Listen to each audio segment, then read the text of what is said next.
नमस्कार, मैं अमित कुमार। स्वागत है आप सभी का आपके अपने YouTube चैनल दृश्यम आईएएस पर। साथियों, पिछले सेशन में मैंने बौद्ध धर्म पे डिस्कस किया। अब बौद्ध धर्म के बाद छठी शताब्दी ईस्वी पूर्व के जो उस समय महाजनपद उभर के आए, उन महाजनपदों के बारे में आज हम लोग देखते हैं। ये बहुत ही महत्वपूर्ण है, खासकर यूपी पीसीएस और बिहार के एग्जाम के लिए। बिहार में चूंकि कुछ ऐसे महाजनपद भी थे जो कि बिहार में स्थित थे, जैसे मगध हो गया, तो इस वजह से इससे लगातार बिहार में प्रश्न बनते हैं। तो हम लोग देखते हैं इसको। महाजनपद काल।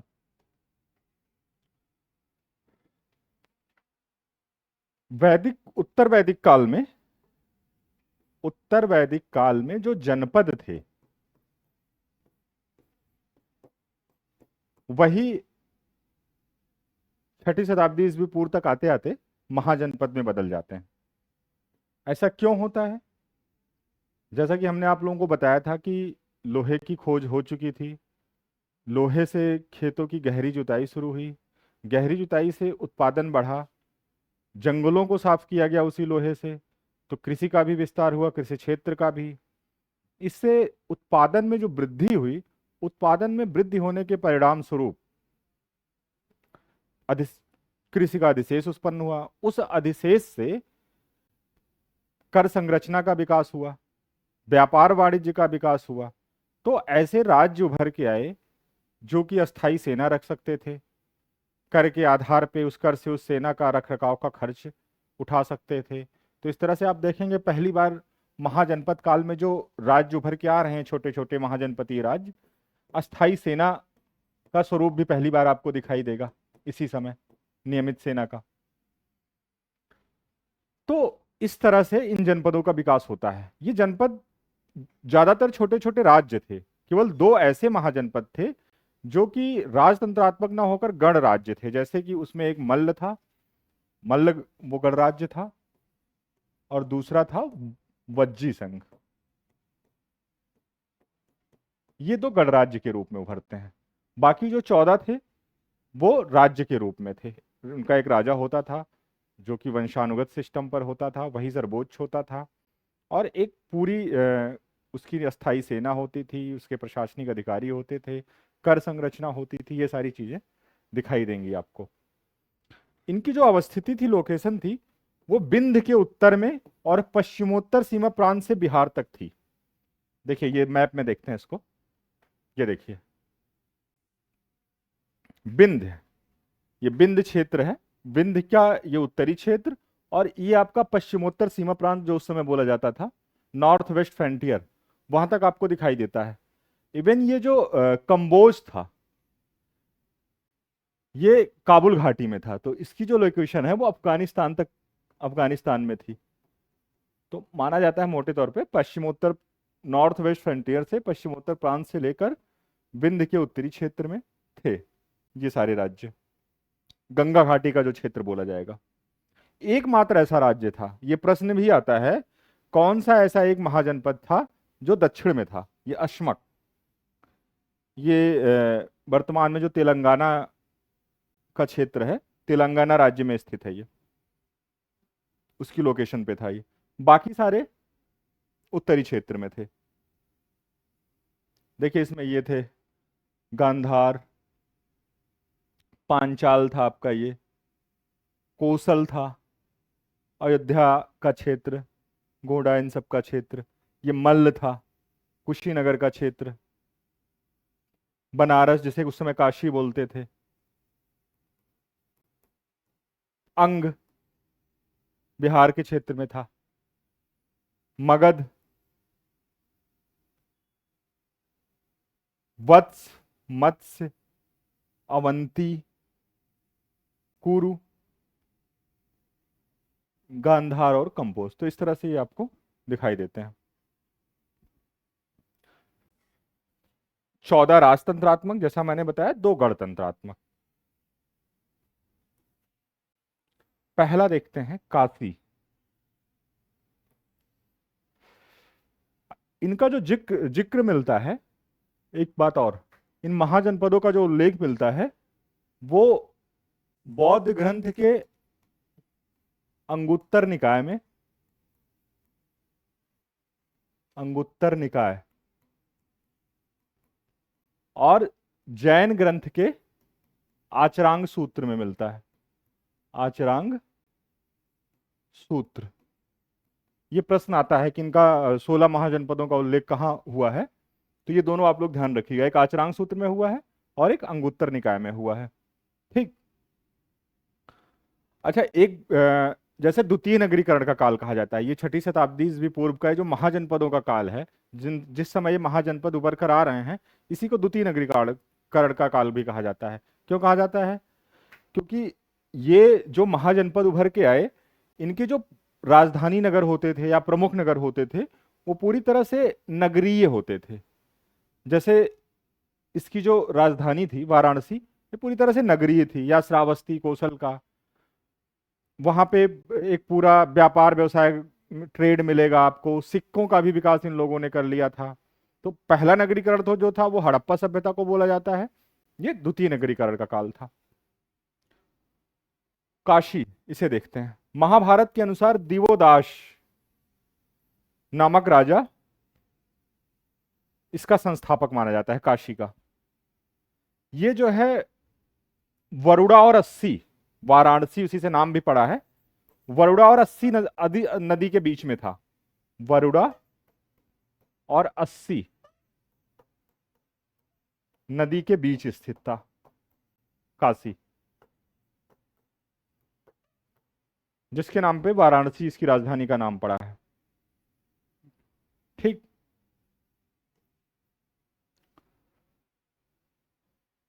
अब देखते हैं दूसरा महत्वपूर्ण नगर। हाँ, एक और दो फैक्ट है इसको। काशी को अभिधान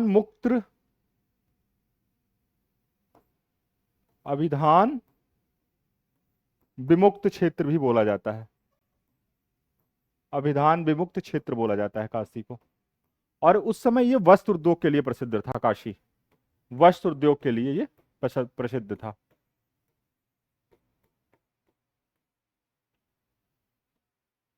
ठीक है, आगे बढ़ते हैं। कौशल, इसकी राजधानी थी श्रावस्ती।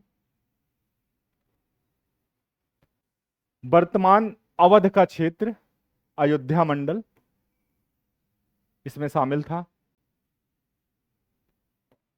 इसकी जो राजधानी थी, अगर उसकी वर्तमान से पहचान की जाए तो गोंडा और बहराइच का क्षेत्र जो उत्तर प्रदेश में है, उत्तर प्रदेश का,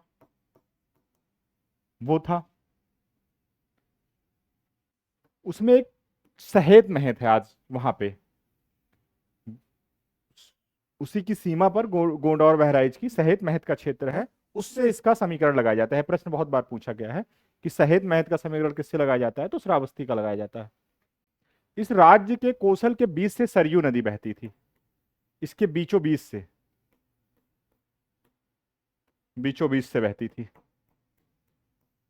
इसको दो भागों में बांटती थी, एक तरफ ये अयोध्या का क्षेत्र हो जाता था और बाकी ये गोंडा बहराइच का क्षेत्र, उसके बीच से सरयू नदी बहती थी। ठीक।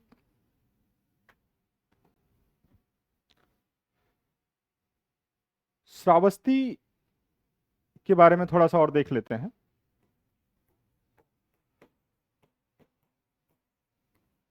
श्रावस्ती जो है ये अचिरावती नदी के तट पर था। ये पूछे जाते हैं फैक्ट। अचिरावती नदी, जिसे आज राप्ती नदी बोलते हैं, इसके तट पर था ये, इसकी जो राजधानी थी कौशल की। और इसका जो आकार था वो अर्धचंद्राकार था। ये पूछा गया है बहुत बार कि कौन सी राजधानी थी या कौन सा ऐसा नगर था जो अर्धचंद्राकार था, तो श्रावस्ती जो था ये अर्धचंद्राकार था।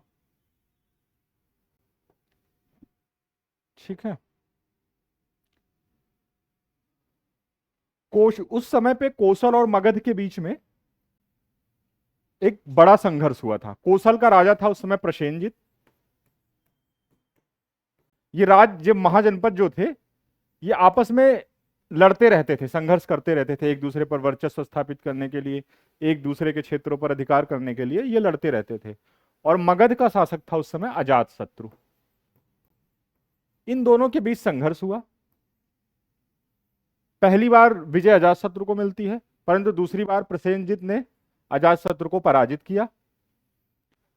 इसको बावजूद इसने इसके साथ उदारता का व्यवहार किया। और इनकी लड़की थी, एक बेटी थी वजीरा। वजीरा का विवाह इन्होंने अजातशत्रु से कर दिया। और काशी का जो क्षेत्र था, काशी जनपद को, काशी पर उस समय इन्होंने अधिकार कर लिया था। कोसल राज्य ने, काशी कोसल वंश के ही एक राजा थे, कोसल महाजनपद के ही कंस,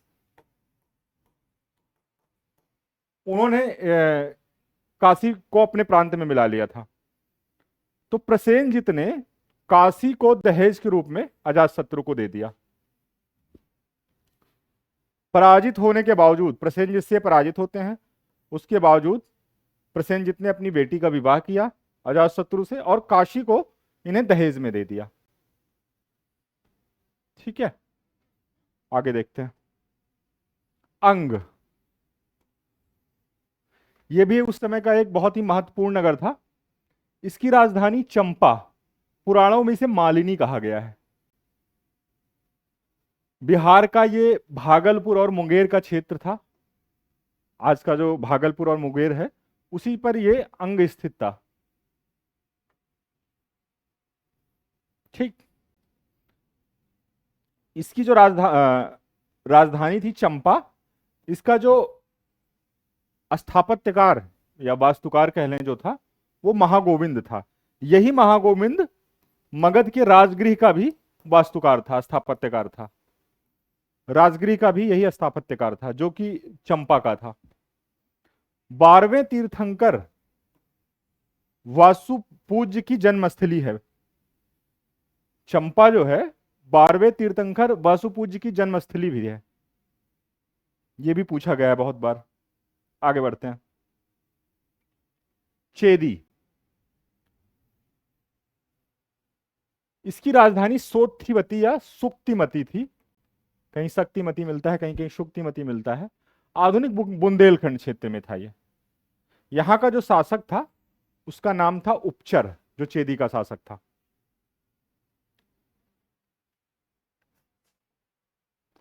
वत्स, इसकी राजधानी थी कौशाम्बी, जो प्रयागराज के पास स्थित है उत्तर प्रदेश में। यमुना के किनारे ये राज्य बसा हुआ था। उस समय यहां का जो शासक था वो उदयन था।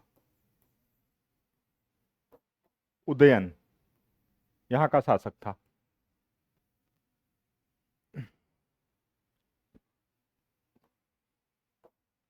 अवंती का शासक था चंड प्रद्योत, जिससे कि उदयन का संघर्ष होता है। अवंती के शासक थे उस समय चंड प्रद्योत। इनका संघर्ष होता है उदयन से। ठीक है, इस संघर्ष में विजयी होते हैं चंड प्रद्योत।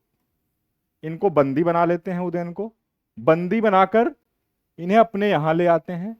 और इनकी बेटी थी वासोदत्ता। वासोदत्ता का इसे संगीत का शिक्षक नियुक्त करते हैं उदयन को। इन दोनों में प्रेम हो जाता है और उदयन वासोदत्ता को लेकर कौशाम्बी आ जाते हैं भागकर। इन्हें वासोदत्ता को लेकर कौशाम्बी आ जाते हैं और उनसे विवाह कर लेते हैं। ठीक, हाँ, पराजित हुए चंड प्रद्योत से उदयन। इनको बंदी बनाया, बंदी बना के अपने यहां ले गए उज्जैन। परंतु ये इनको संगीत का इतनी उदारता दिखाई कि अपनी बेटी के लिए इन्होंने संगीत का शिक्षक इन्हें नियुक्त किया। फिर दोनों में प्रेम होता है, भागकर आते हैं कौशाम्बी। इसका वर्णन मिलता है भास, ये पूछा जाता है। भास एक साहित्यकार हैं जिन्होंने लिखी है स्वप्न वासव दत्ता। स्वप्न वासव दत्ता। इसके अलावा हर्ष थानेश्वर वंश के जो राजा आगे चल के हर्ष हुए, उनकी रत्नावली में भी इसका वर्णन मिलता है, इस कथा का, दोनों की प्रेम कथा का वर्णन। ठीक है। कौशाम्बी की राजधानी के बारे में देख लेते हैं।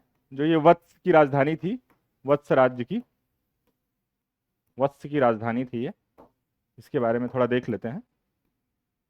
ये बहुत बार पूछा गया है। ये बौद्ध और जैन दोनों ही धर्मों का केंद्र था कौशाम्बी। दोनों ही धर्मों के लिए ये महत्वपूर्ण स्थल था। छठे जैन तीर्थंकर पद्म प्रभु की जन्मस्थली भी था ये। उड़ते हुए बाज की आकृति वाला यज्ञशाला मिली है यहां पे। यहां से पुरुषमेध यज्ञ के भी साक्ष्य मिले हैं। पुरुषमेध यज्ञ कौशाम्बी से पुरुषमेध यज्ञ के भी साक्ष्य मिले हैं यहां से। ठीक है। तो ये बहुत महत्वपूर्ण है कौशाम्बी, वत्स की राजधानी है, बौद्ध और जैन दोनों धर्मों का केंद्र है। छठे जैन तीर्थंकर पद्मप्रभु की जन्मस्थली है। उड़ते हुए बाज की आकृति की यज्ञशाला मिली है, पुरुषमेध यज्ञ का साक्ष्य मिला है यहां से। कुरु एक महाजनपद था कुरु, जिसकी राजधानी थी इंद्रप्रस्थ, या मेरठ, दिल्ली तथा थानेश्वर के भूभाग थे जहां पे स्थित था। यहाँ पे बुद्ध काल में यहाँ का जो शासक था वो कौरव्य था। यहाँ के लोग बुद्धि एवं बल के लिए, ये प्रश्न बना है कहाँ के लोग अपनी बुद्धि और बल के लिए विख्यात थे, तो कुरु महाजनपद के लोग अपनी बुद्धि और बल के लिए विख्यात थे।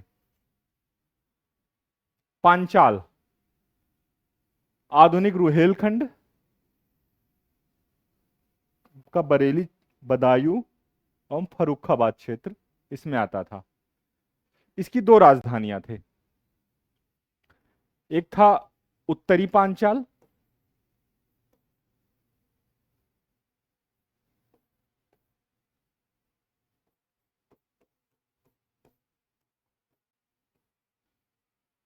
उत्तरी पांचाल की राजधानी थी अहिच्छत्र,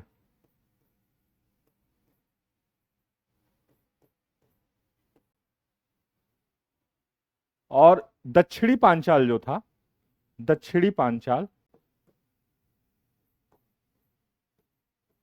उसकी राजधानी थी कामपिल्य। ये ध्यान रखिएगा, पूछता है कामपिल्य।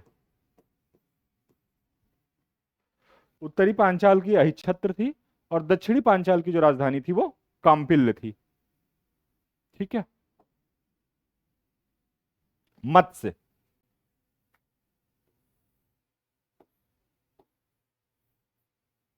मत्स्य की जो राजधानी थी वो थी विराटनगर, आधुनिक जयपुर, राजस्थान का। ये प्रश्न आया है कि मत्स्य का संबंध जो है किस राज्य से था, तो राजस्थान, जयपुर से था। ये जयपुर का जो क्षेत्र था वो इसके अंतर्गत आता था। सूरसेन, इनकी राजधानी थी मथुरा,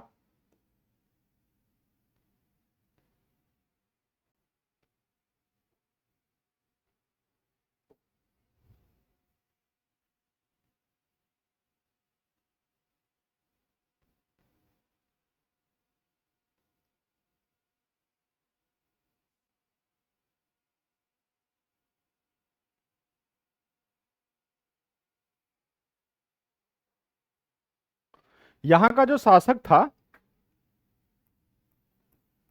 चंड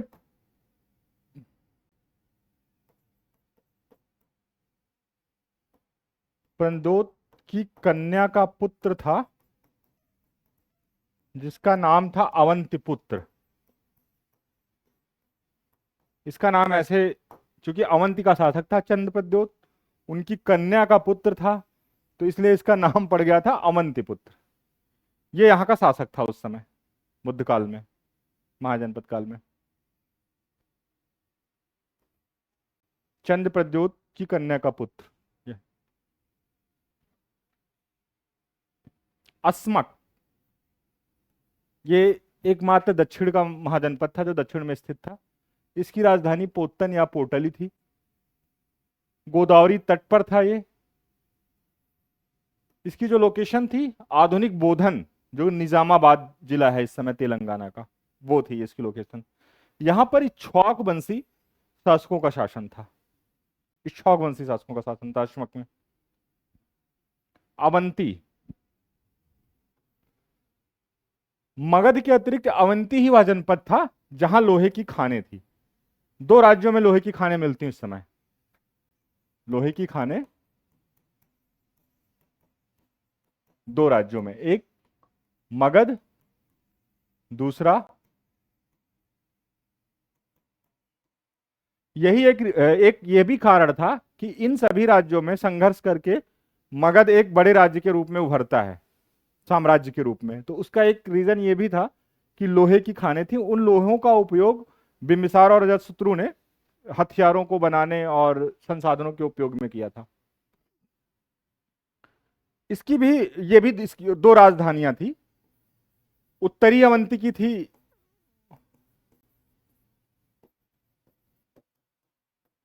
उज्जैनी, और दक्षिणी अवंती की थी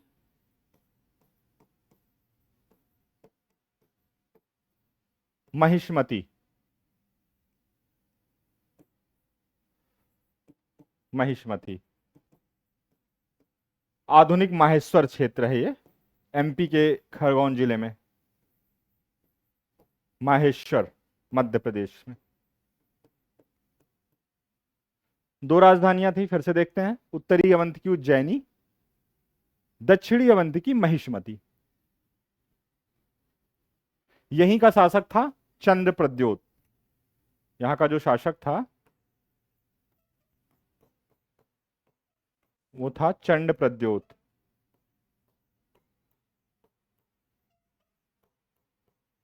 ठीक है।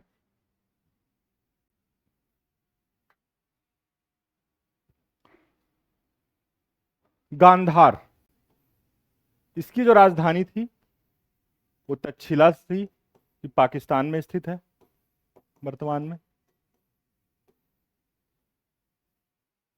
काबुल घाटी, गांधार जो है ये काबुल घाटी में स्थित था। इसी का एक नगर था और पुष्कलावती। इसका समीकरण आधुनिक चरसद्धा से लगाया जाता है। ये यहां का दूसरा महत्वपूर्ण नगर था। गांधार जो है भेड़ों और उसकी ऊनों के लिए प्रसिद्ध था। भेड़ों और उसकी ऊनों के लिए, ये पूछा गया है। ऊन का उद्योग यहां पर स्थापित था, ऊनों के लिए अच्छी गुणवत्ता के। उसके अलावा यहां से घोड़ों का भी व्यापार होता था, घोड़ों का भी। ठीक। कंबोज,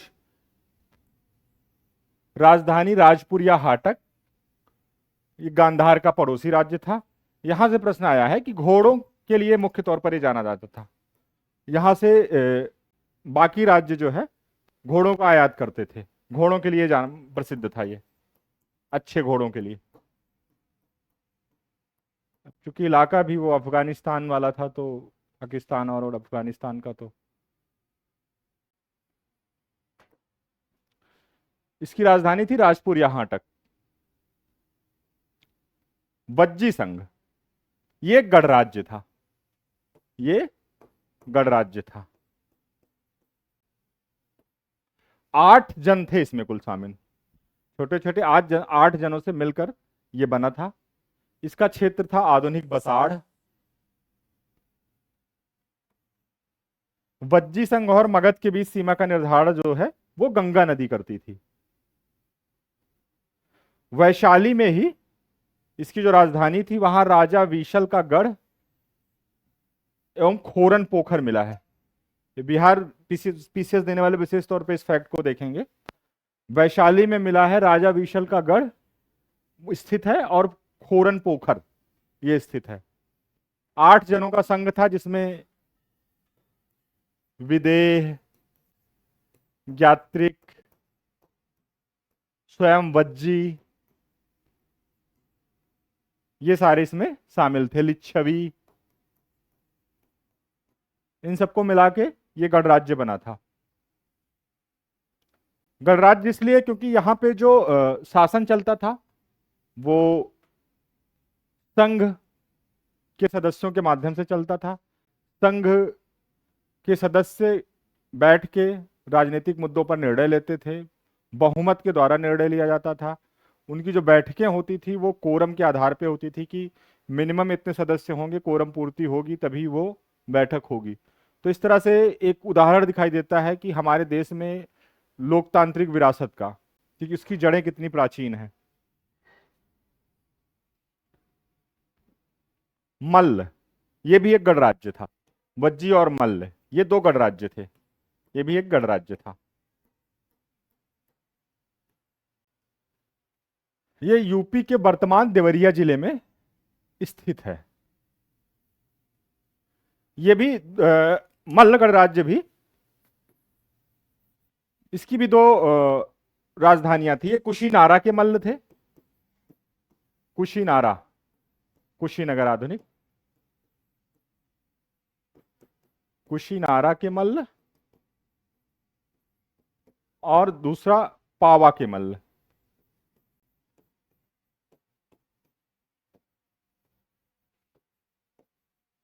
ये वही पावा है जहां पे जैन तीर्थंकर महावीर को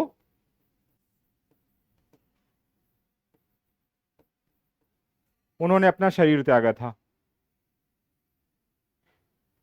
महावीर का जो है मृत्यु हुई थी यहाँ पे पावा में। तो मल्ल भी जो है ये दो भागों में विभाजित था। दो इसमें गणराज्य थे, एक कुशीनारा के मल्ल, कुशीनगर, और एक पावा के मल्ल। ठीक है। तो इस तरह से हमने जो है 14 महाराज्यों और 2 गणराज्यों के बारे में देखा।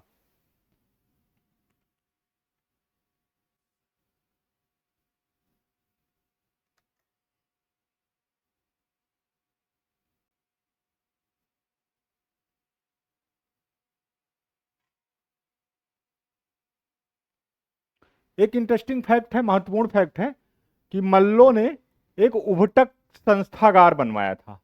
उभटक संस्थागार, संस्थागार वही होता था जिसमें संघ के सदस्य, राजनीतिक सदस्य बैठ के करते थे। इसका उद्घाटन जो है इस उभटक संस्थागार का बुद्ध ने किया था। बुद्ध ने किया था इसका उद्घाटन, उभटक संस्थागार। इसका निर्माण मल्लों ने करवाया था अपने राज्य में। ठीक है। मगध,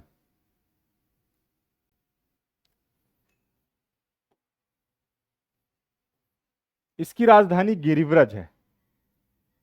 मगध की राजधानी गिरिव्रज या राजगीर आधुनिक पटना, गया एवं शाहाबाद जिले का क्षेत्र है। यह अथर्ववेद एवं पंचविश में मगधों को व्रात्य कहा गया है। अथर्ववेद और पंचविश में इन्हें मगधों को जो है व्रात्य कहा गया है।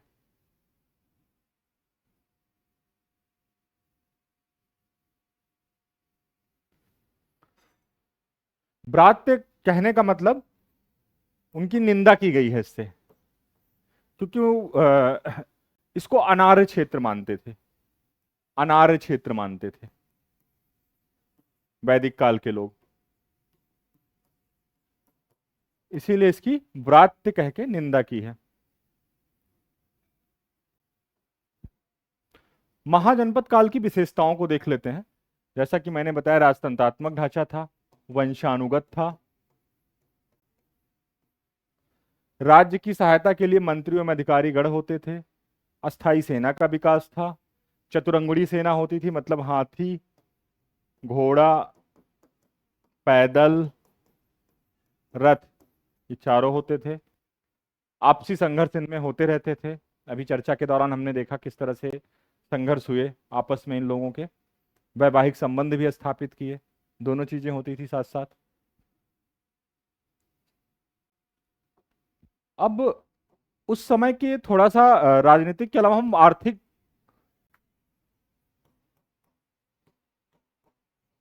गतिविधियों के बारे में भी देख लेते हैं। मुद्रा का चलन हो चुका था उस समय, मुद्रा का चलन था। आहत मुद्रा जो हम लोग पढ़ते हैं सबसे पहले इसी समय दिखाई देती है, 6ठी शताब्दी ईस्वी पूर्व में ही आहत मुद्रा का प्रचलन था। ये आहत मुद्रा जो होती थी ये ठप्पा मार के, इसे पंचमार्क भी बोलते थे, ठप्पा मार के इनको बनाया जाता था और इन पे आकृतियां होती थी जीव जंतुओं की, पेड़ पौधों की। ये मुख्य तौर पर चांदी,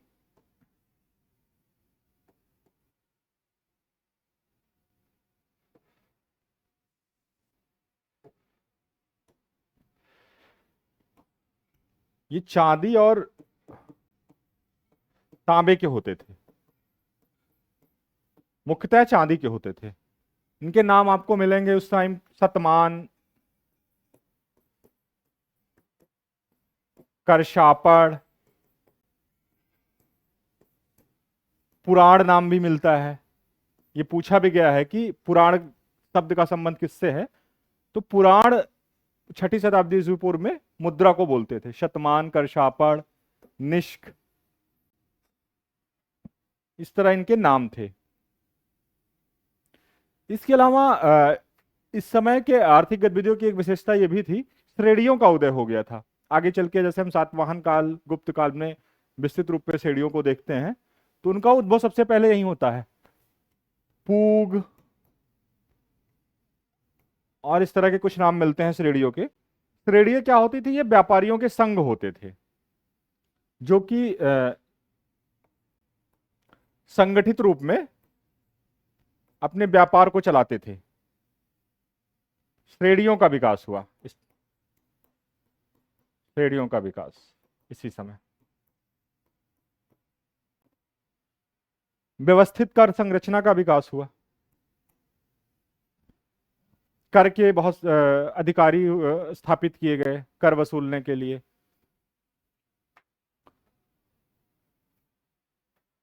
तो इस तरह से हमने जो है 6ठी शताब्दी ईस्वी पूर्व के महाजनपद काल को बहुत अच्छे तरीके से बता दिया। अब इससे संभावना है कि यूपी पीसीएस या बिहार पीसीएस, इवन यूपीएससी में भी प्रश्न आता है, तो इससे बाहर नहीं जाना चाहिए। और अब हम लोग आगे के जो सेशन करेंगे उसमें ये जो उस बुद्ध काल में 10 गणराज्य जो मिलते हैं, उन गणराज्यों का भी एक बार देख लेंगे, उनका भी अध्ययन कर लेंगे और फिर आगे बढ़ेंगे। तो आज की चर्चा यहीं समाप्त होती है। आप लोग मेरे चैनल को सब्सक्राइब करिए, शेयर करिए, जिससे कि ज़्यादा से ज़्यादा लोग लाभ ले सकें। धन्यवाद।